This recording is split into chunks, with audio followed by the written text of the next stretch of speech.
Will you share your life with me for the next 10 minutes? And then the next 10 minutes, we can handle that. We could watch the waves, we could watch the sky, or just sit and wait as the time ticks by. And if we make it till then, can I ask you again for another 10?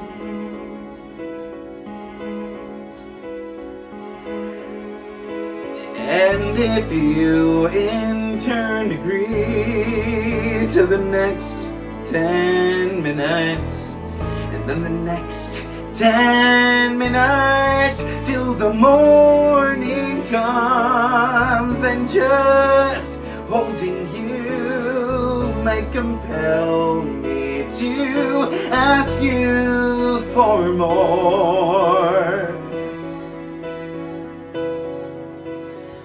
There are so many lives I want to share with you. I will never be complete until I do.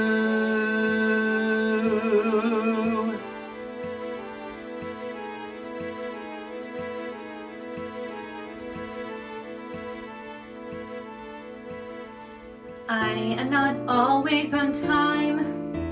Please don't expect that from me. I will be late, but if you can just wait, I will make it eventually. Not like it's in my control, not like I'm proud of the fact, but anything other than being exactly on time I can do. I don't know why people run. I don't know why things fall through. I don't know how anybody survives in this life without someone like you. I could protect and preserve. I could say no and goodbye. But why, Jamie, why? I want to be your wife. I want to bear your child. I want to die knowing I had a long, full life in your arms that I can do. Forever with you. Share your life with me Forever. for the next 10 lifetimes. Answers till the world explodes, till there's no one left who has ever known us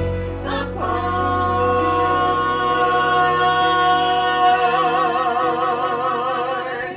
There are so many dreams I want to see with So you. many years I need to be I with will you. never be complete. I will never be alive. I will never change the world until I do. I do. I do. I do.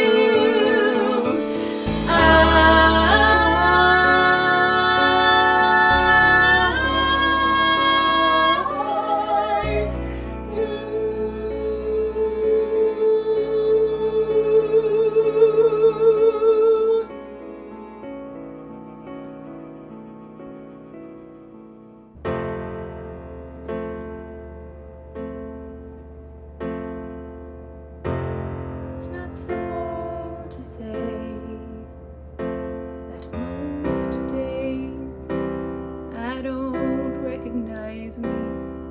these shoes and this apron, that place and its patrons have taken more than I gave them. It's not easy to know I'm not anything like I used to be, although it's true I was never attention's sweet center. I still remember that girl. She's imperfect, but she tries. She is good, but she lies. She is hard on herself. She is broken and won't ask. She is messy, but she's kind.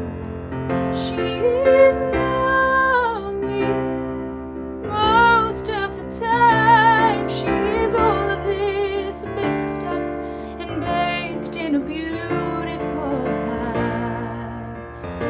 She's gone, but she used to be mine.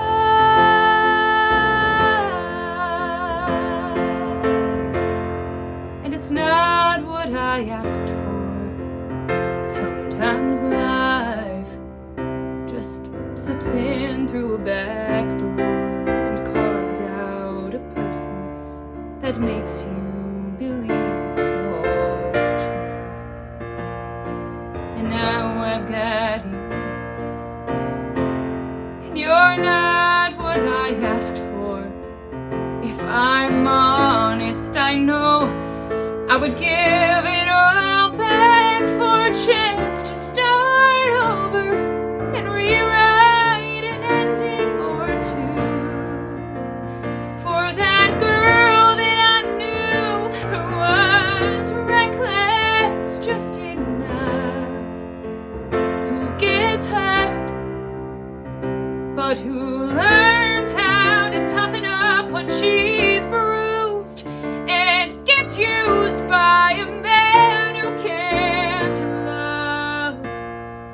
And then she'll get stuck and be scared of the life that's inside her, growing stronger each day till it finally reminds her to fight just a little, to bring back the fire in her eyes that's been gone but used to be mine.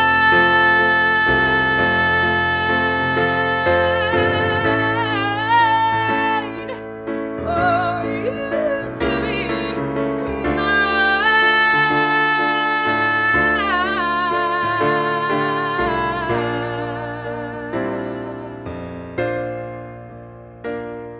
She's messy, but she's kind. She is lonely most of the time. She is all of this mixed up and baked in a beautiful pie. She's gone, but she used to be mine.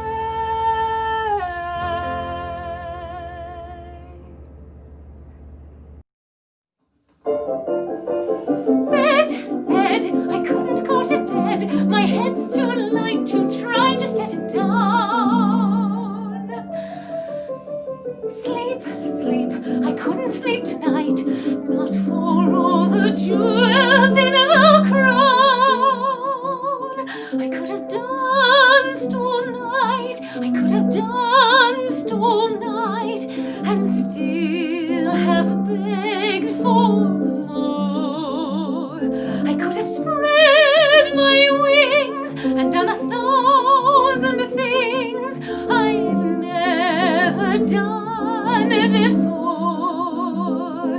I'll never know what made it so exciting. Why all at once my heart took flight.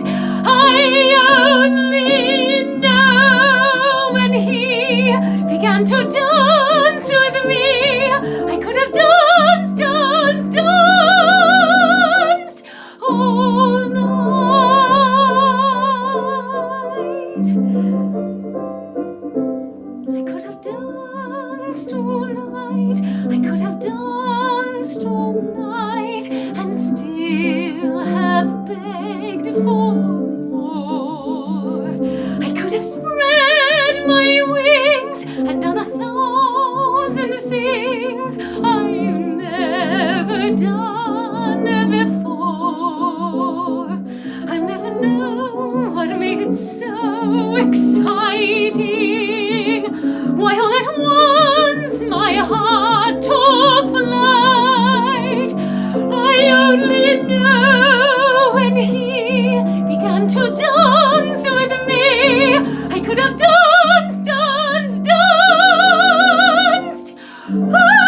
favorite band at Woodstock, his favorite film by Hitchcock, the books he's read, his touch in bed.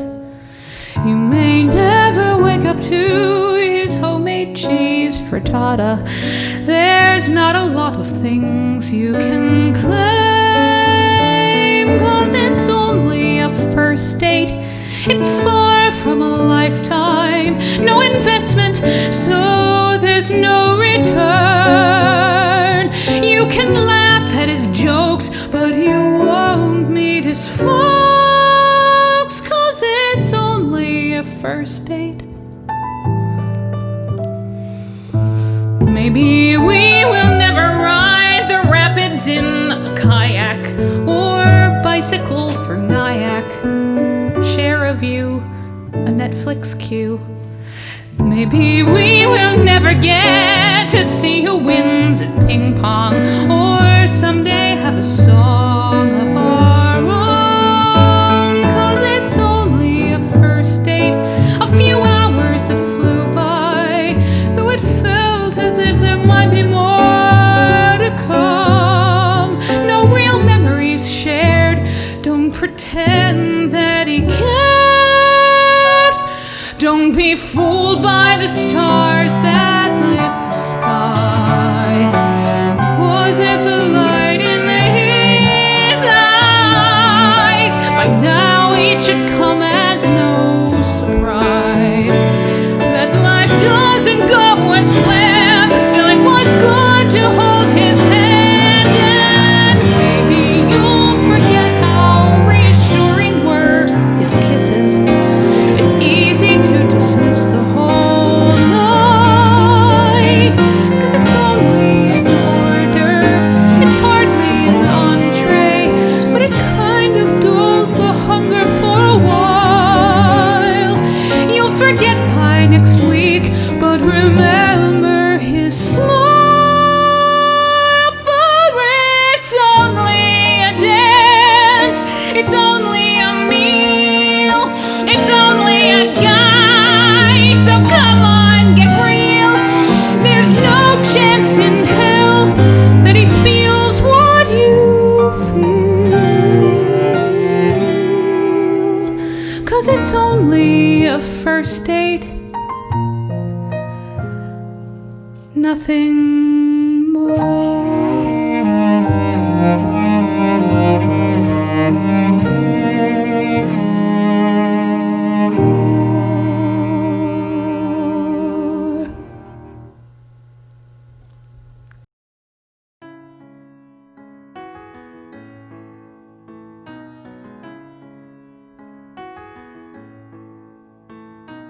Why should I play this game of pretend? Remembering through a secondhand sorrow, such a great son and wonderful friend. Oh, don't the tears just pour? I could curl up and hide in my room, there in my bed, still sobbing tomorrow. I could give in to all of the gloom, but tell me what for? Why should I have a heavy heart? Why should I start to break in pieces? Why should I go and fall apart for you? Why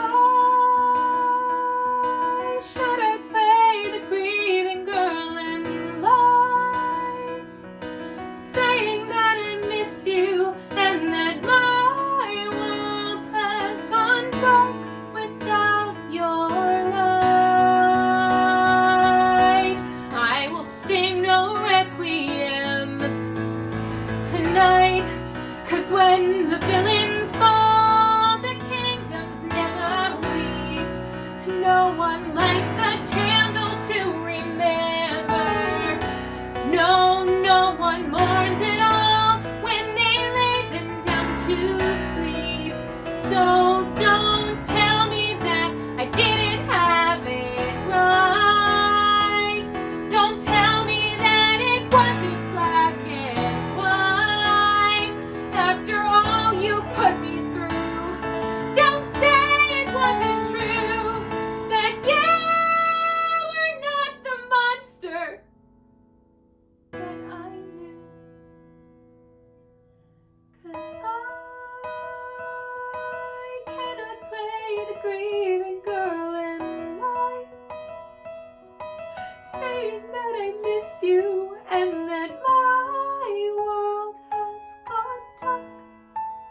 sing no requiem tonight.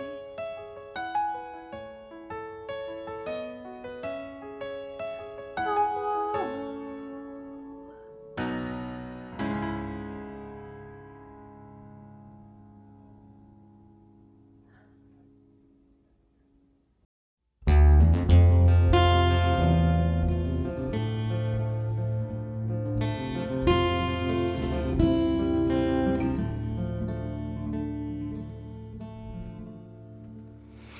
It seems that all my life the world's been standing still, and no matter how fast my feet would move, I couldn't get up the hill. Now we're going somewhere fast, and the wind is rushing by. I'm a moving thing at last, so try and catch me.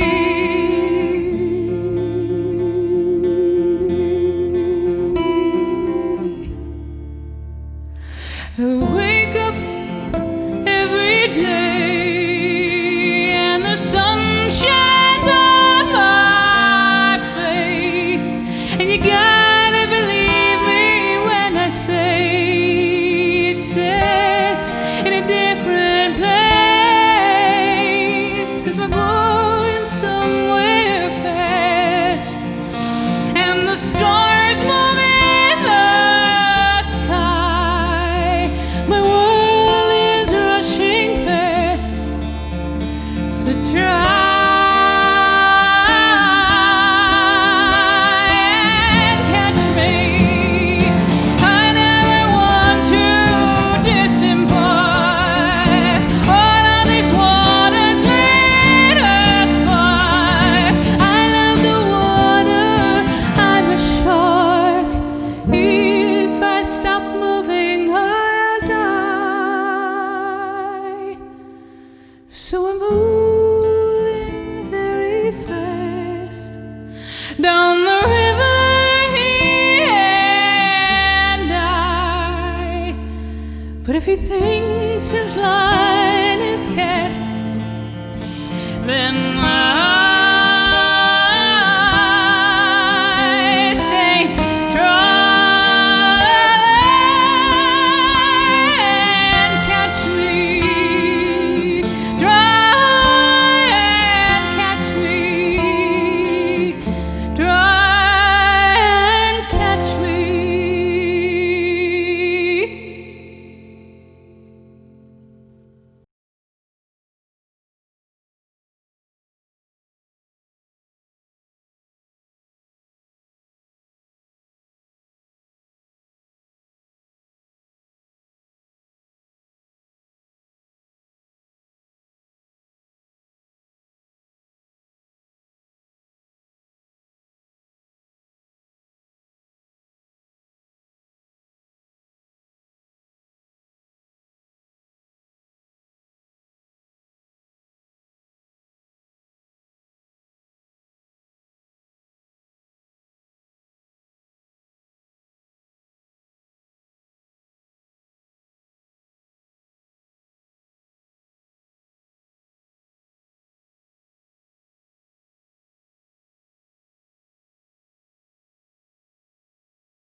I'm Jim Vyas, Producing Artistic Director of the American Theater Group.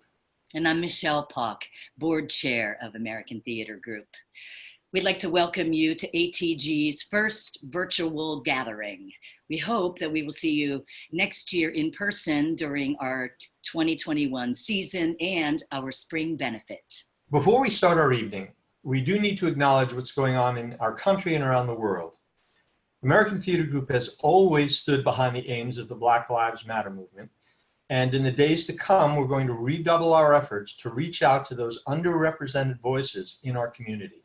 And now we thought it might be fun to take you on a backstage tour, so to speak, to meet some of the artists who are responsible for what you see on the stage and to show you what we at ATG do and how much fun it is doing it. And it all starts with the word. So now we'd like to introduce you to some of the playwrights and composers who have come through the doors of the American Theater Group. Enjoy. God, no, things would have just stayed the same. The thing about change is it's usually slow. As a writer, you put a lot of your own life into it and your own history, your own experiences. And I think what was interesting in our dynamic, Brandon, is at the very beginning of it, you were so young and I was so old, and but it's like I was like coming from a parental perspective, you're coming from the kids' perspective, and the way that I think we've kind of met in the middle through the process has been really because I think you had the voice of a lot of the kids at the beginning, and I had a voice of a lot of adults, and then kind of in the middle we were able to pass the baton to each other and voice the characters. And yeah, I think that was once we really got to know all these folks. And like, I haven't ever worked on anything for 10 years. This is the only thing in my arsenal, as it were, that it's been a decade on. So I think I know these characters better than any other characters I've worked with or worked on, There's certain things that will always remind me of parts of my life that are in Small Town Story, that there's certain lines in it and certain passages and certain pieces of music that I'm just going to have to take my brain out of the room now because so that I don't cry in front of people I'm working with professionally. Okay, great. Just gonna pretend and that sounds great. Those are the notes. Good job. I'm just gonna pretend like we're not here, and then I'll check back in when I can. And not every show has that. Not every time do I, feel like I touched on something that I was going through when writing something. I mean, it was such a while writing it, and I was kind of very young when we started, so I hear things and I'm like, I don't remember writing that song, and I know what I was going through. It just kind of wrote itself,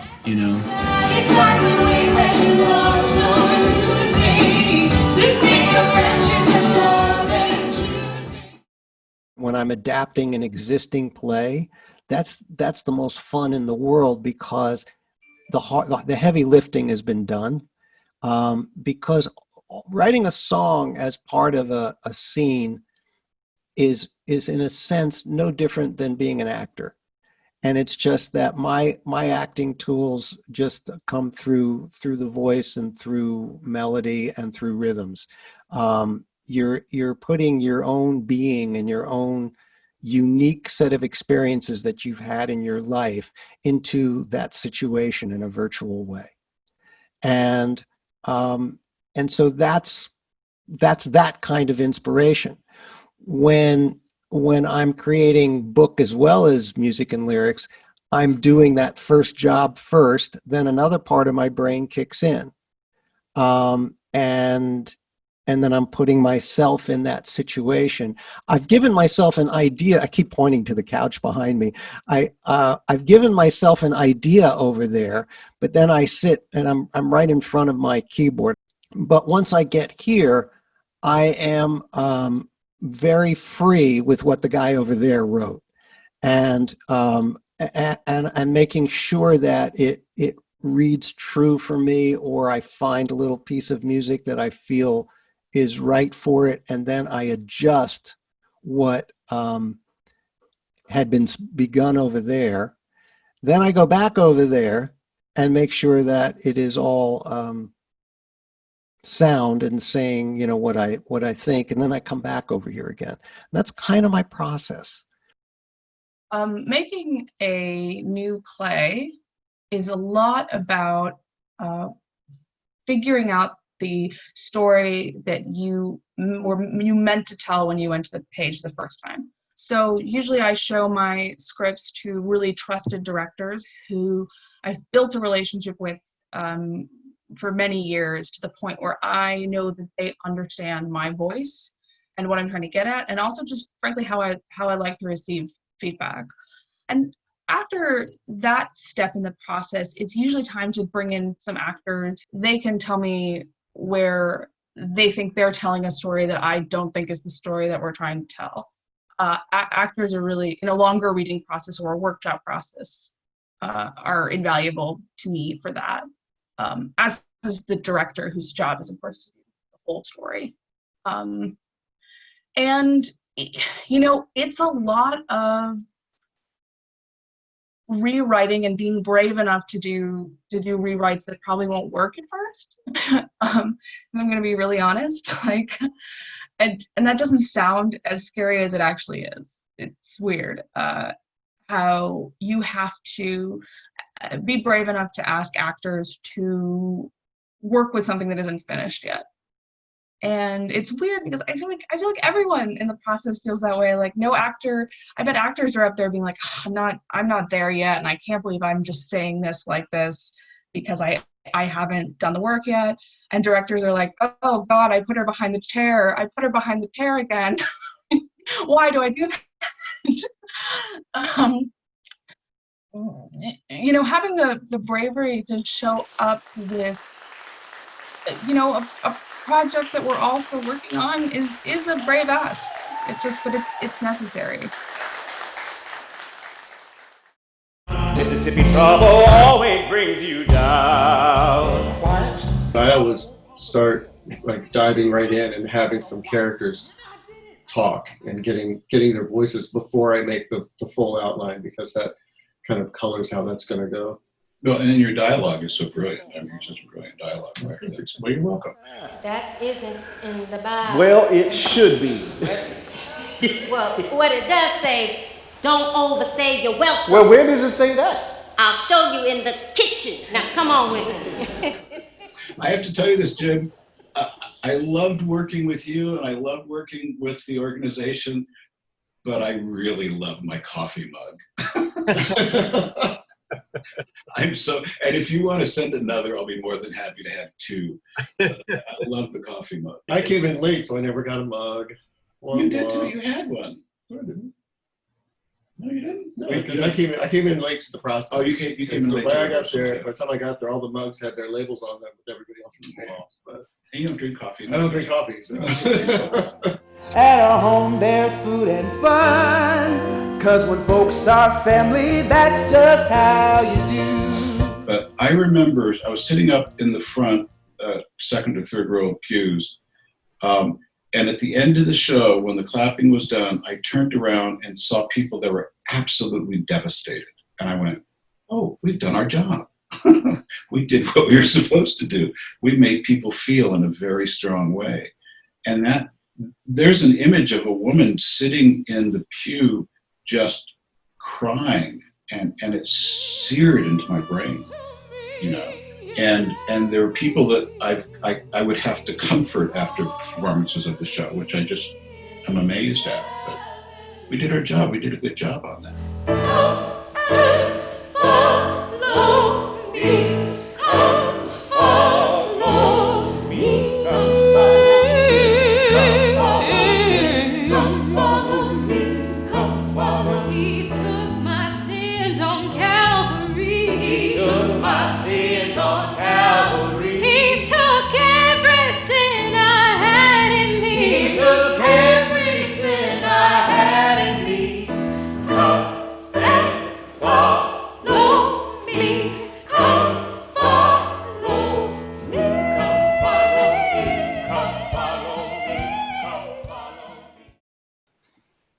Well, that was an excerpt from our recent production of Till, a production we were so very proud to produce back in February. to support us, you can find information located at the bottom of your screen. I wanted to let you know that we currently have a silent auction running with some amazing gifts. There's one-of-a-kind Broadway memorabilia. Michelle, do you have a favorite item in the silent auction? Well, it's funny that you should ask, Jim, because ATG's good friends, Broadway composer and lyricist team, Matt Sklar and Chad Beglin, are donating an original song. That means a song written specifically for you, the winner, or someone you love. That's really a one-of-a-kind gift. That's amazing. You've worked with Chad and Matt, haven't you? I have.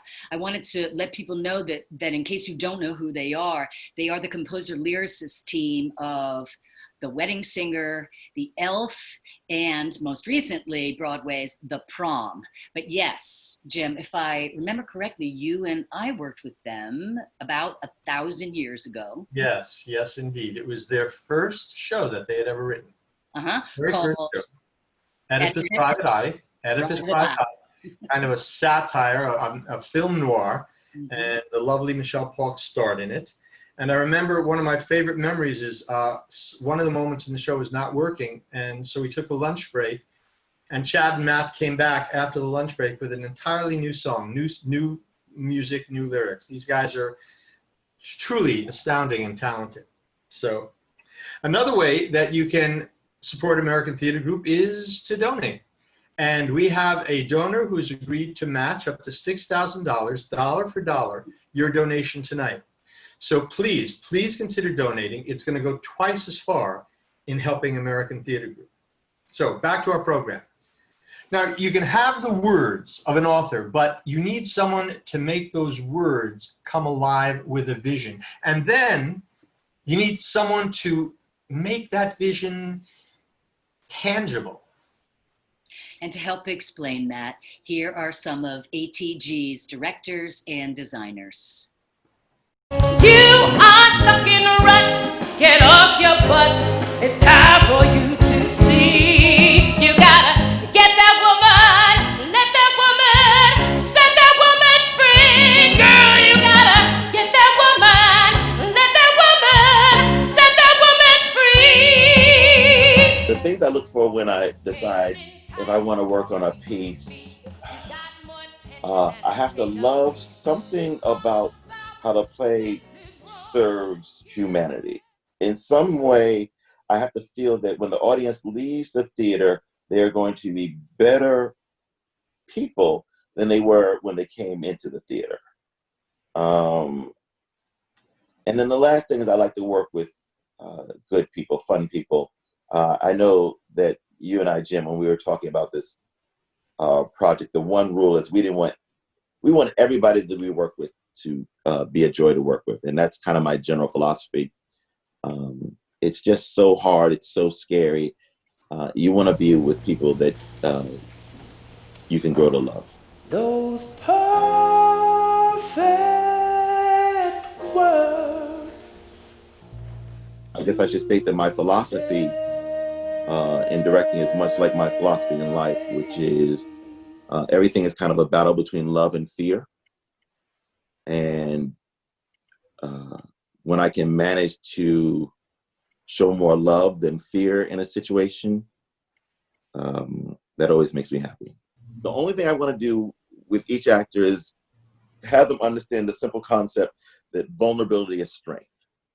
If I can model my own vulnerability and create a space that is in an environment that is safe for them to be vulnerable, and then let them see the positive impact that has, I find the process goes much better when you have a room full of smart, talented, vulnerable, and therefore powerful folks. Coming home to you.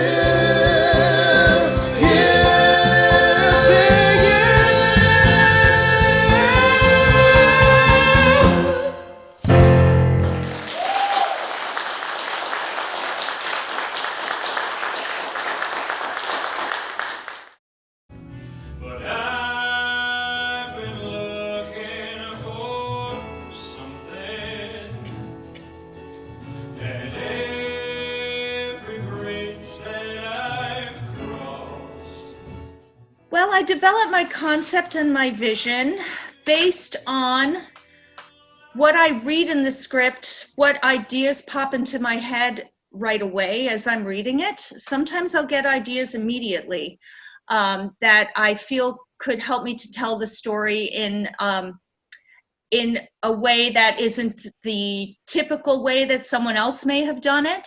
I like to try to have my own spin on shows that I work on, so they're not just a cookie cutter version of what somebody else did.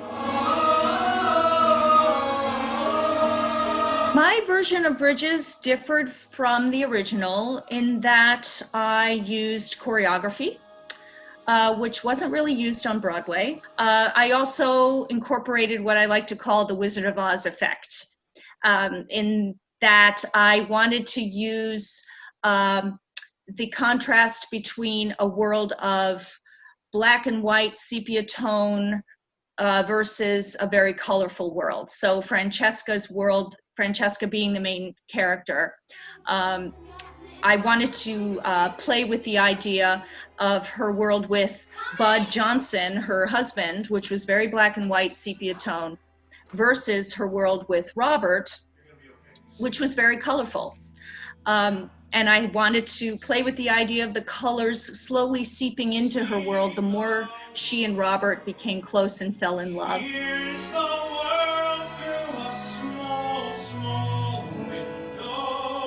I also used the concept of a young dancing Francesca figure, so I could convey a past versus present version of Francesca, so she could look back on herself.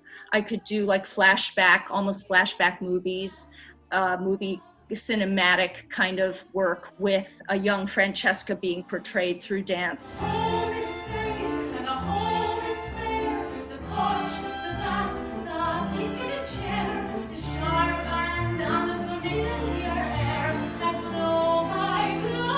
So when I read a script and I'm thinking about how to translate it into a tangible vision for the show, the first thing I'm going to do is live in the world of the show for a bit.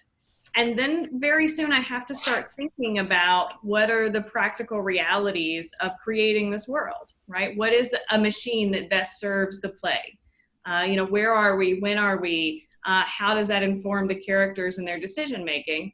And thankfully, these are all conversations that I get to have with the rest of my design and direction team. Dealing with a fellow designer on a project is one of my favorite parts of working on a project. So, for example, I have an idea that I think tells the story and I think is in line with the director's vision. And then my set designer, Bethany, says, oh, I have this other idea that I've looked at it from a completely different perspective, and I also think this is in line with the director's vision. Now Bethany and I get to have a conversation wherein we smash our two design ideas together until they work. And you usually end up in a situation, hopefully in the ideal world, where the result is greater than the sum of the two designs. And you end up with something that blends together beautifully, and you can't tell where lighting begins and scenery ends and costume begins and digital media ends.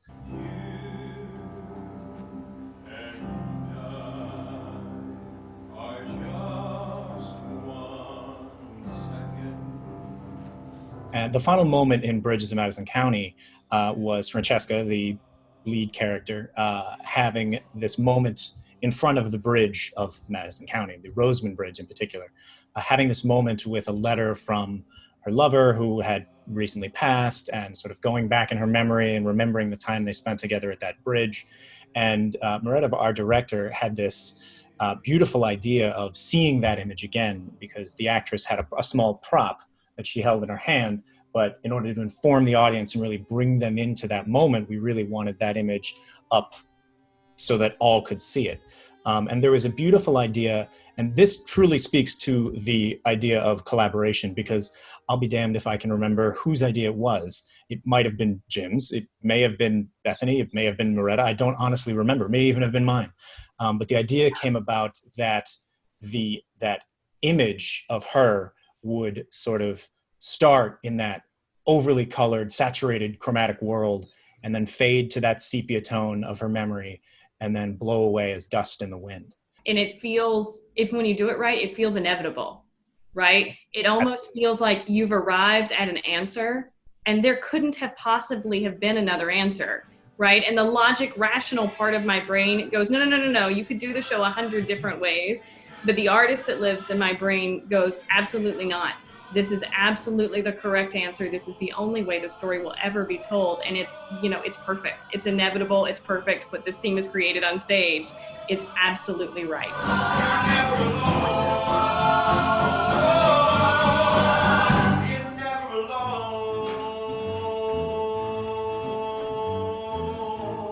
The best thing about working at American Theater Group was working with a bunch of people at the top of their game. And you feel like you're treated really well. You're treated like family and you're treated like a professional, and you can do your work and you can trust that you're going to have a fantastic product and have fun while doing it. I could have gone with you and left behind the cornfields. I could have seen a world like none I've ever known. I could have tied my dreams to yours and slept beside you on the moors. And who can say that might be better?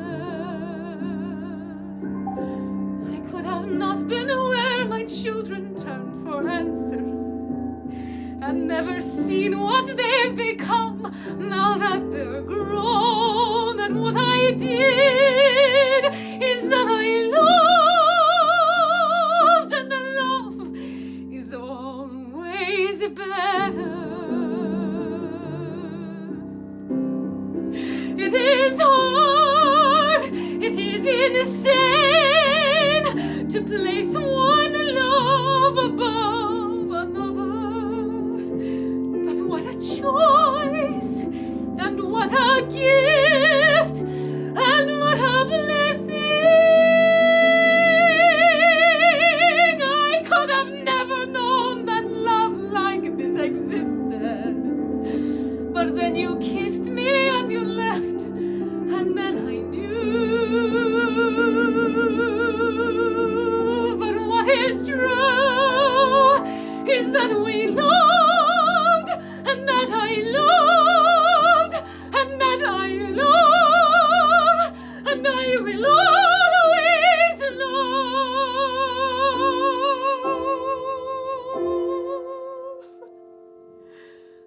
And love is always better.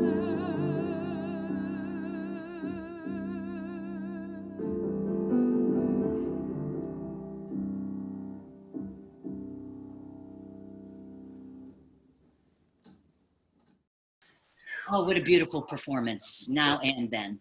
Yes, indeed. You'll be hearing from Jen in a few minutes. One of the things she said, though, Michelle, really touched me about how we try to make everybody at ATG feel like they're part of the family. That is what we try to do. And every family needs resources to survive, to thrive, and ATG is no different. So we'd like to ask you now to take a moment to show your support and make a donation to our ATG family. We promise you, we will be very, very grateful. All right, back to the program. Now, you can have a great script, you can have a beautiful score, you can have a director with an amazing vision, you can have fantastic sets and lights and costumes, but you need actors to breathe life into those lines. You need actors to make those songs sing. So let's hear from some of the actors who performed on ATG's stage and the casting director who helps us find them. I'm the luckiest boy in the world. He's the luckiest boy in the world. Things that I've done, you'd never do to your daughter or son. The role of a casting director is to bring the creative team together to see the same show from a casting perspective. So for any show that we work on, a play, a musical, or a film project, whatever we're working on, we have to take all the input from all the different members of the creative team, the director, the writer, the music director, the choreographer, get all of those different departments seeing the same vision through the lens of casting. So over the course of a number of years, and as I said, 9 productions with ATG, we've gotten to work with some fantastic directors. And in the course of doing that, we've also gotten to work with some actors who have gone on to really incredible things. I can think, for instance, our production of Tick, Tick, Boom that Igor Golden directed.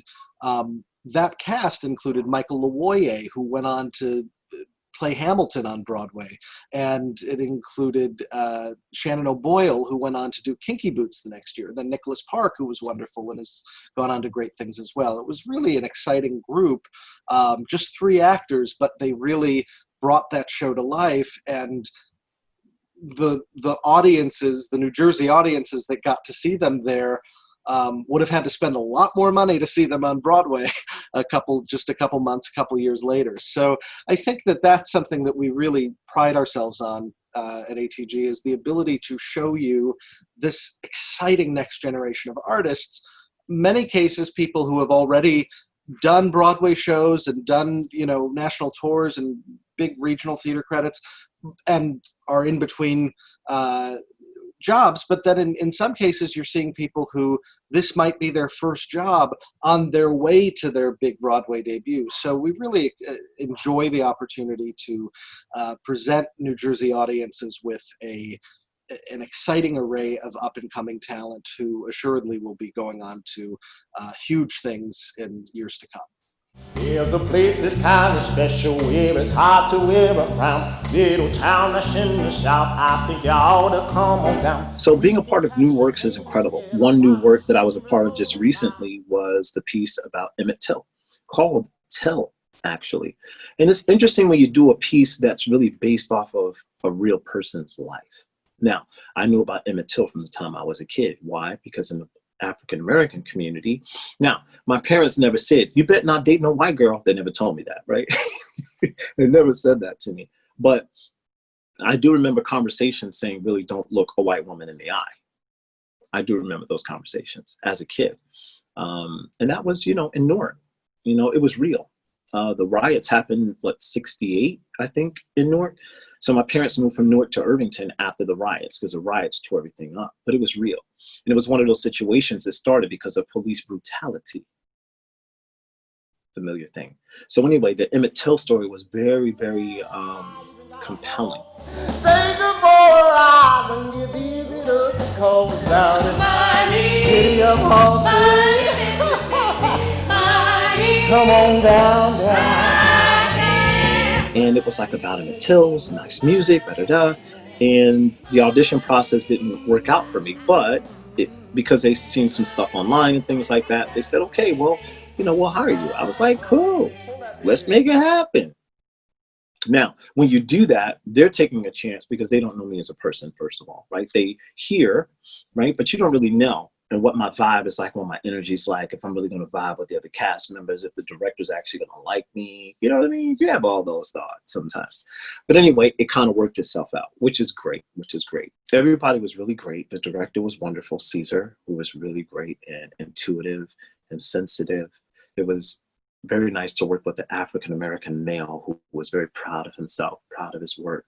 And to see him come in the workplace and feel proud to present a work spoke volumes. But I think the future is bright for all of us. It really is. And I really hope we can all come out of this better. I hope that we can treat each other better as actors and remember that we're people first. Bless this house and keep us safe. Lord, please bless this house.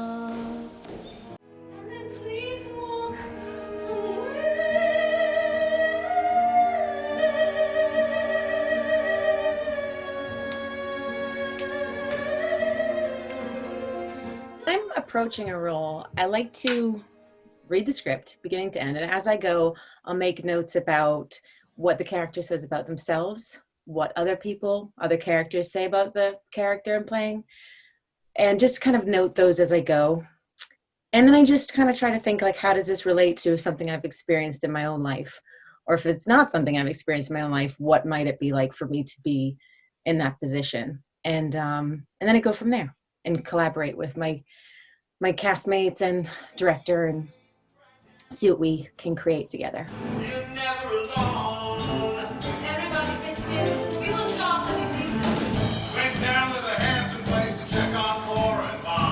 So many different favorite parts. Actually, I realized during Bridges that Courtney and I, my daughter Carolyn, were talking, saying, "Oh, this is my favorite day. This is my favorite day. The first day is my favorite day. The first day of text, my favorite day. Our first designer run, where everything is sort of put in front of the creative team for the first time, is my favorite day. The first audience is my favorite day. The opening night is fantastic, and it's so I feel very lucky. Those are all my favorite parts."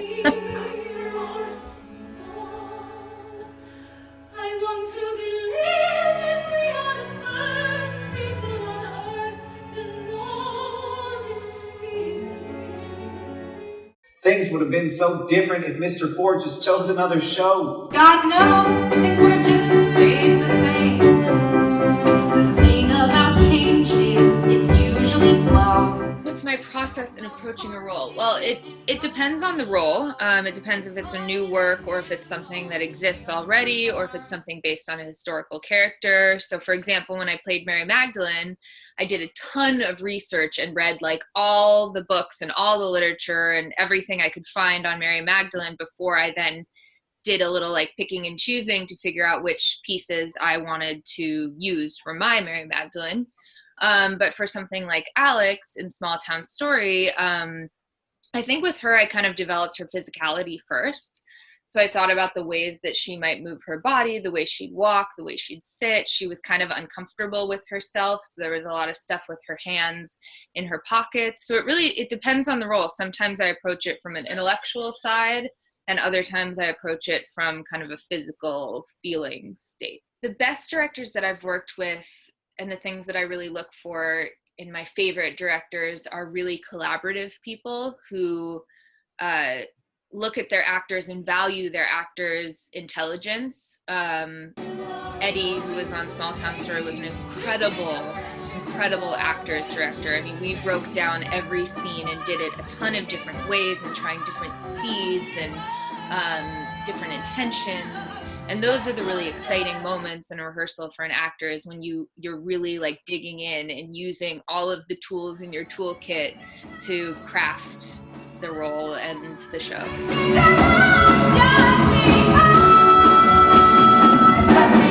That's what it does. When ATG was founded 8 years ago, one of our founding artistic advisors was Stephen Schwartz, a Broadway and Hollywood legend, and Stephen was instrumental in helping us get off the ground. His credits are too many to mention. To name a few: Pippin, Godspell. And here to sing a song from one of Stephen's lesser-known works, Wicked, is Ms. Ilana Gabrielle.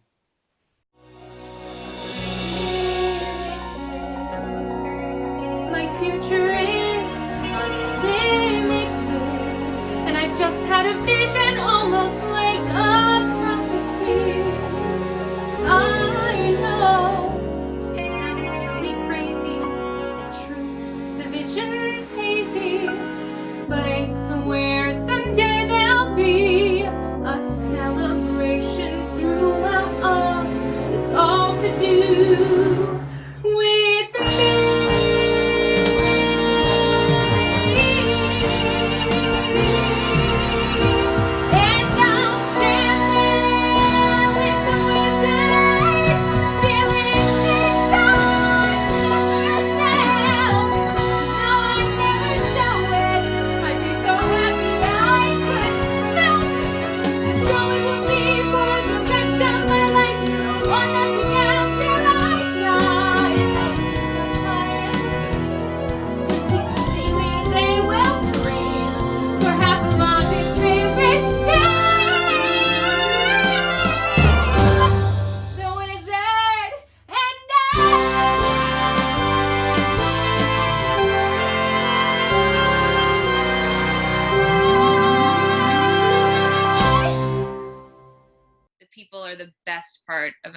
Theater Group.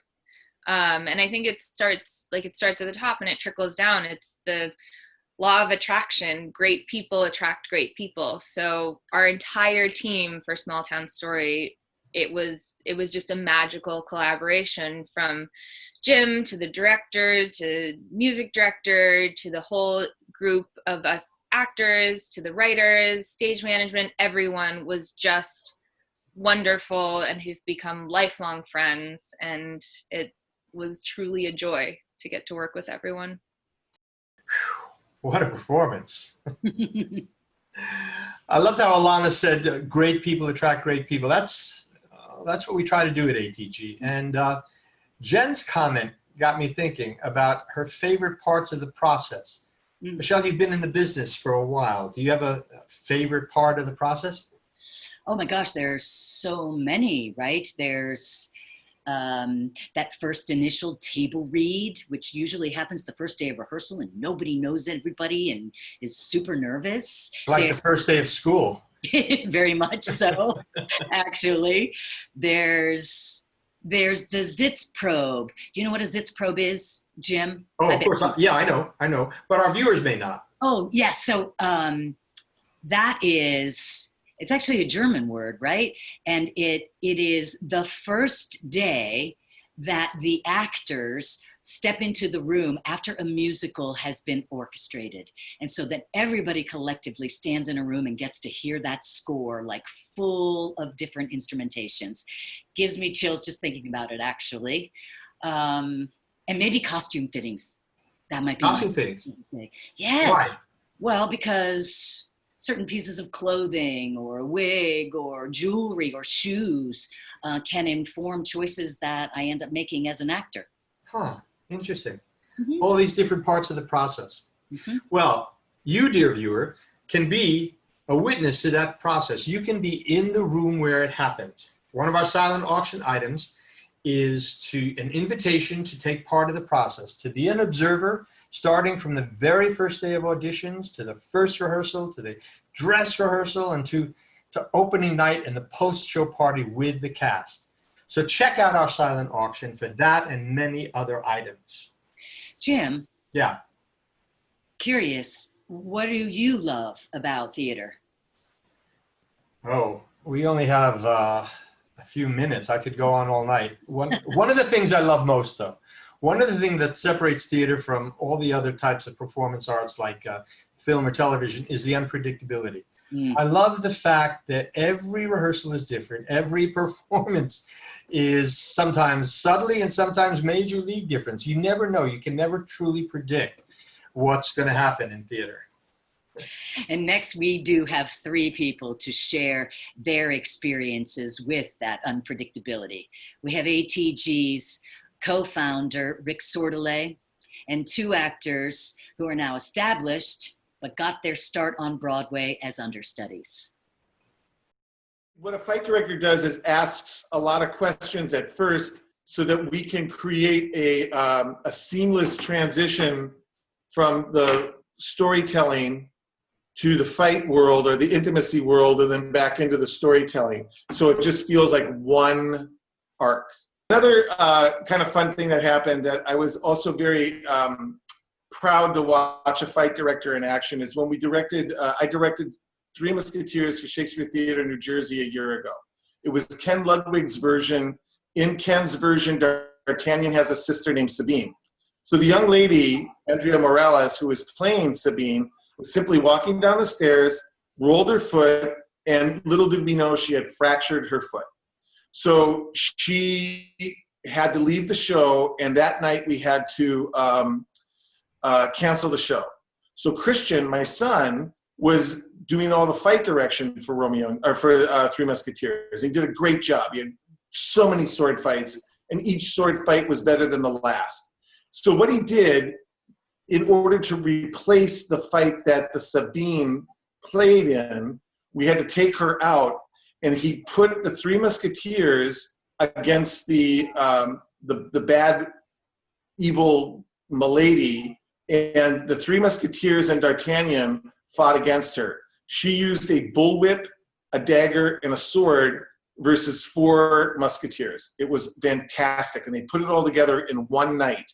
And that was something where that only happens when you have a great cast, when you have people who really know how to sword fight, who really know what they're doing, and they had a real strong sense of how the story wanted to go. That was one of the most satisfying feelings I ever had as a fight director, and I wasn't even staging those fights. I was watching my son, who is an amazing fight director, do this work and utilize all the elements that make up our company, Sword Alley Inc., into one of the best companies there is for this kind of work. That was exciting. And that to me epitomized how great it can be if you have the right people in the right job. As a swing for Aladdin, I understudied 14 different roles. And any given night, I could walk into the theater and be on for any of those roles. So there was an exhilarating adrenaline rush for all of a sudden at the half-hour call, which is half hour before the curtain goes up, 7:30, I get a call on my cell phone or through the intercom system saying, Michael, you're on for Man 6. And I have to hopefully have time to go through my notes and say, okay, this is where Man 6 goes on this lyric. This is where I have to go on this dance step. I have to cross downstage of this actor. And sometimes you don't have time to look at that. So you have to just go on stage and watch for people and hope that you know the show well enough to know to go downstage that person, or to know that you start on the right foot instead of the left foot. And you're constantly making mistakes. And so the rewarding aspect of being a swing is when you get done with a section, having not made a mistake, retroactively, you're excited about what you did, but being in the moment doesn't really exist. You're constantly either 3 counts ahead or 3 counts behind. And to me, that's exciting because it keeps it alive and it keeps it fresh.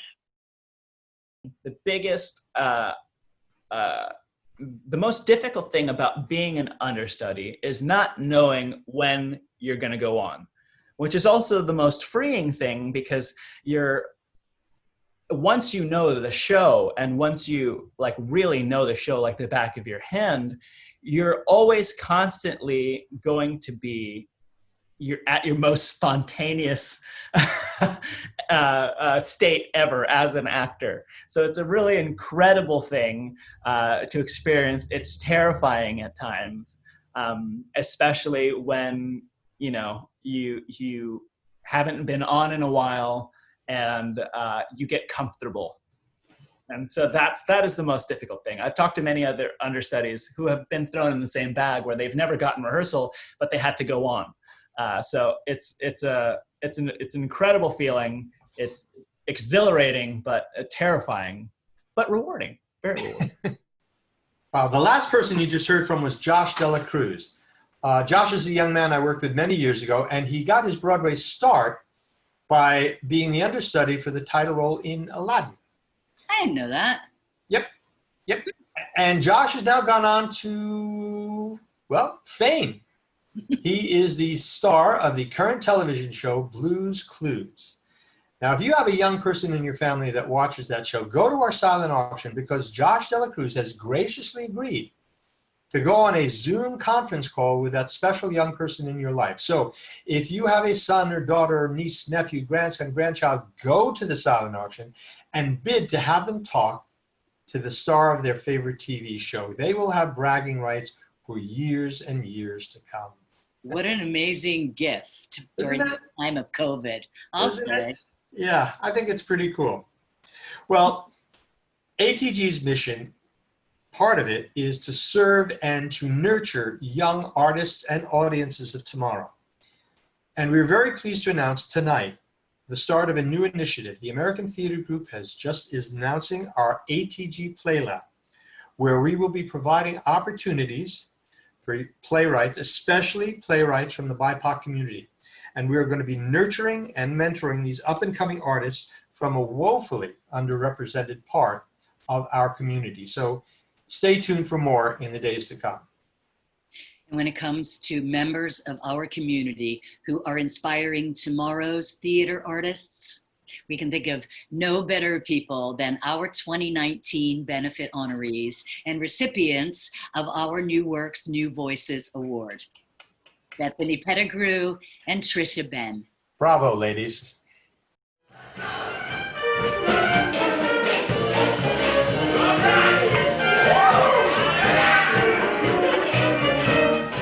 where Columbia High School used to be, which it was great, but I feel like we just brought it up a notch professionally, give them a professional experience. Since we started directing and choreographing the shows, we've tried to implement some traditions and some kind of rituals that we have every year. One of them is that we try to do a community service project every year so that the kids realize that it's about the work and it's about the giving back and how you can use theater for a greater good. So we have implemented that. We have a cabaret that we do as a fundraiser that kind of lets our underclassmen shine a little bit. I agree. The EAC, the Ensemble Apprentice Group, was huge because we had so many kids, but we wanted to give the freshmen, an opportunity to participate in what it feels like to be in the musical, even though we didn't have room for them on stage.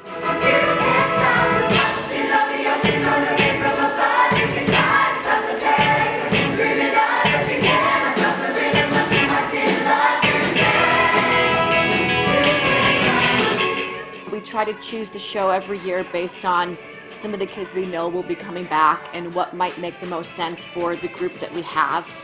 And then we try to source people in our community who may have been in that production professionally and get their advice. And then I think we've just gotten really good at knowing what we're capable of. So we have gotten, I think, really good at casting, honestly, so we can get the most out of them. So we don't end up having 60 kids on stage all at once all the time, but we're able to use the kids to the best of their abilities and make them shine while still looking professional, while still acknowledging that it's a high school show and kids should have a chance just to be high school kids. The balance. Nobody else is gonna put it right for me. Nobody but me is gonna change my story. Sometimes you have to be a little bit naughty. Whoa, those kids were amazing. Watching that gives me such hope for the future, doesn't it? Oh my gosh, theater's future is in good hands.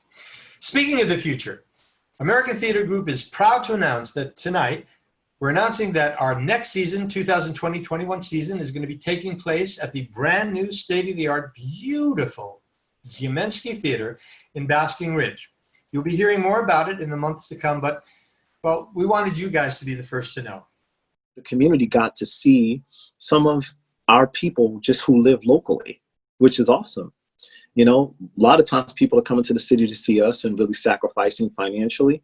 So it was nice that some people got to see, some people who do what I do right here between South Orange, Maplewood, Union, Plainfield, East Orange.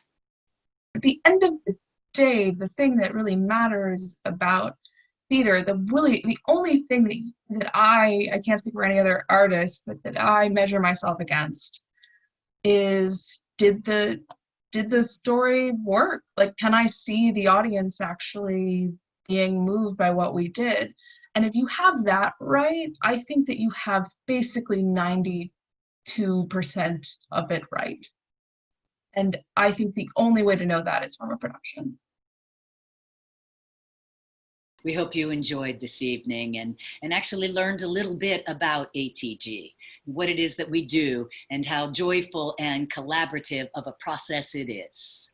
So please, if you can, take a moment to show your support by making a donation. The information is located at the bottom of your screen. Please know that we genuinely appreciate it. Absolutely. And the silent auction is still going on until 10 p.m. tonight. So please take a look at it. There are some items there that you may never see again, and you'll regret not bidding on them.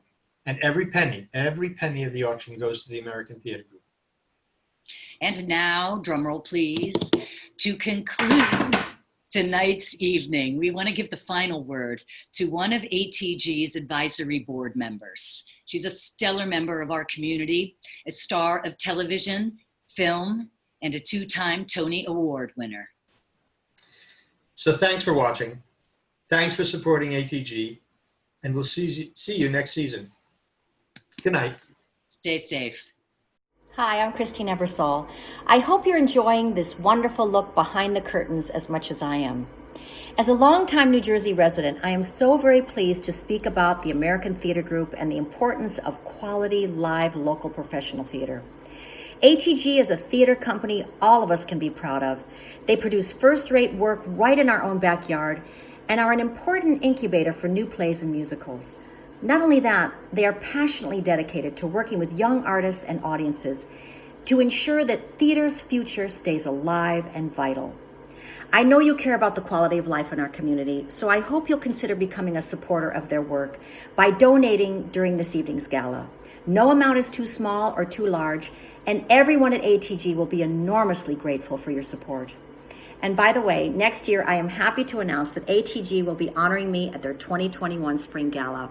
I look forward to seeing you there and meeting you in person.